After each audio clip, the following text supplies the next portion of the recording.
नमस्कार दोस्तों, स्वागत है हमारे चैनल बैंक बडी इंडिया में। और आज की वीडियो में हम बात करेंगे कि केवाईसी क्या होता है और बैंक वाले आपसे केवाईसी क्यों मांगते हैं। देखिए, आरबीआई ने सभी बैंकों को इंस्ट्रक्शंस दी हैं कि जब भी वो कोई नया अकाउंट खोलते हैं या फिर कोई एग्जिस्टिंग अकाउंट को ज्वाइंट अकाउंट करते हैं तो अकाउंट होल्डर की केवाईसी लेना जरूरी है। अब ये केवाईसी में बैंक आपसे क्या क्या चीजें मांगते हैं।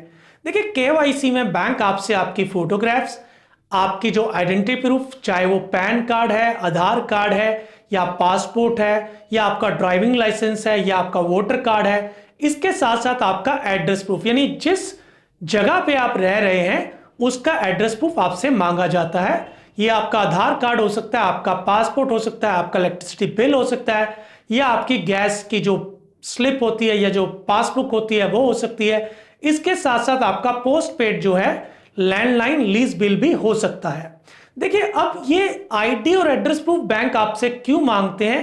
देखिए, इसका एक ही पर्पस होता है कि यदि कोई आपके अकाउंट में फ्रॉड होता है तो बैंक कितनी जल्दी आपको ट्रेस कर सकता है।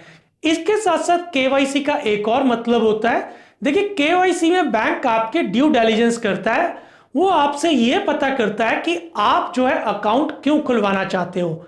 इसके साथ साथ जो भी आपके अकाउंट नंबर है या आपकी जो लेटेस्ट ईमेल आईडी है वो केवाईसी में वो अपडेट करता है।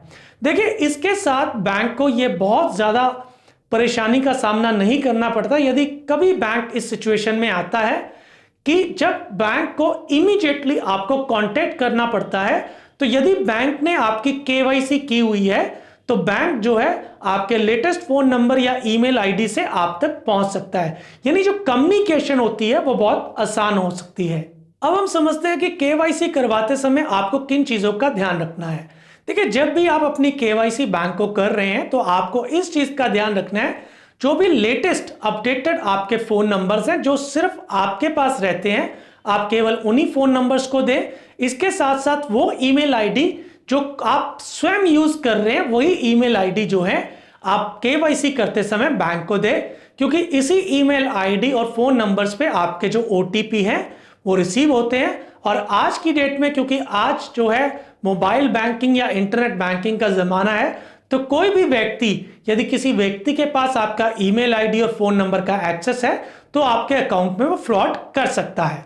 इसके साथ साथ केवाईसी इसलिए भी बहुत जरूरी हो जाता है कि इसमें जो आपका अपडेटेड एड्रेस है, यानी जो आपका करेक्ट एड्रेस है, वो बैंक को पता होता है। और किसी भी सिचुएशन में जब भी आपकी कोई नई चेकबुक आनी है, कोई एटीएम कार्ड आना है, तो आपके सही पते पे जो है वो पहुंच जाए।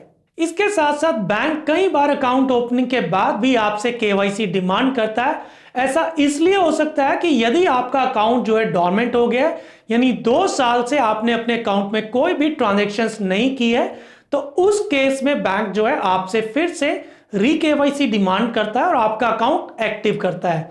इसके साथ साथ आरबीआई ने बैंक को कहा कि आप अपने कस्टमर्स को 3 कैटेगरी में डिवाइड कीजिए, यानी high risk category, medium risk category और लो रिस्क कैटेगरी। तो यदि आप हाई रिस्क कैटेगरी में आते हैं तो बैंक जो है हर 2 साल में आपकी जो री केवाईसी कंप्लीट करता है, यानी हर 2 साल के बाद वो आपसे केवाईसी डिमांड करेगा। और यदि आप लो कैटेगरी में आते हैं तो जो बैंक है वो आपसे 8 या 10 साल के बाद जो है केवाईसी डिमांड करता है। देखिए, इन सभी जो केसेस में बैंक जो है अकाउंट ओपनिंग के बाद भी आपसे केवाईसी डिमांड करता है। इसके साथ साथ यदि बैंक को किसी भी ट्रांजैक्शंस या आपके जो अकाउंट में जो भी ट्रांजैक्शंस हो रही है या उसका जो पैटर्न है उसमें कुछ भी संदेह लगता है, तो उस केस में भी बैंक स्यू मोटो में भी आपसे जो है केवाईसी डिमांड कर सकता है। तो दोस्तों, यदि बैंक आपसे केवाईसी डिमांड कर रहा है तो घबराइए मत। आपको सिर्फ बैंक में विजिट करना है, अपनी फोटोग्राफ, अपना आईडी प्रूफ और एड्रेस प्रूफ देके अपने जो लेटेस्ट फोन नंबर हैं उनको अपडेट करना है। इस वीडियो में बस इतना ही। ये वीडियो आपको कैसा लगा? यदि अच्छा लगा है तो प्लीज हमारी वीडियो को ज्यादा से ज्यादा लोगों के साथ शेयर करें और हाँ, इस चैनल को सब्सक्राइब करना ना भूलें।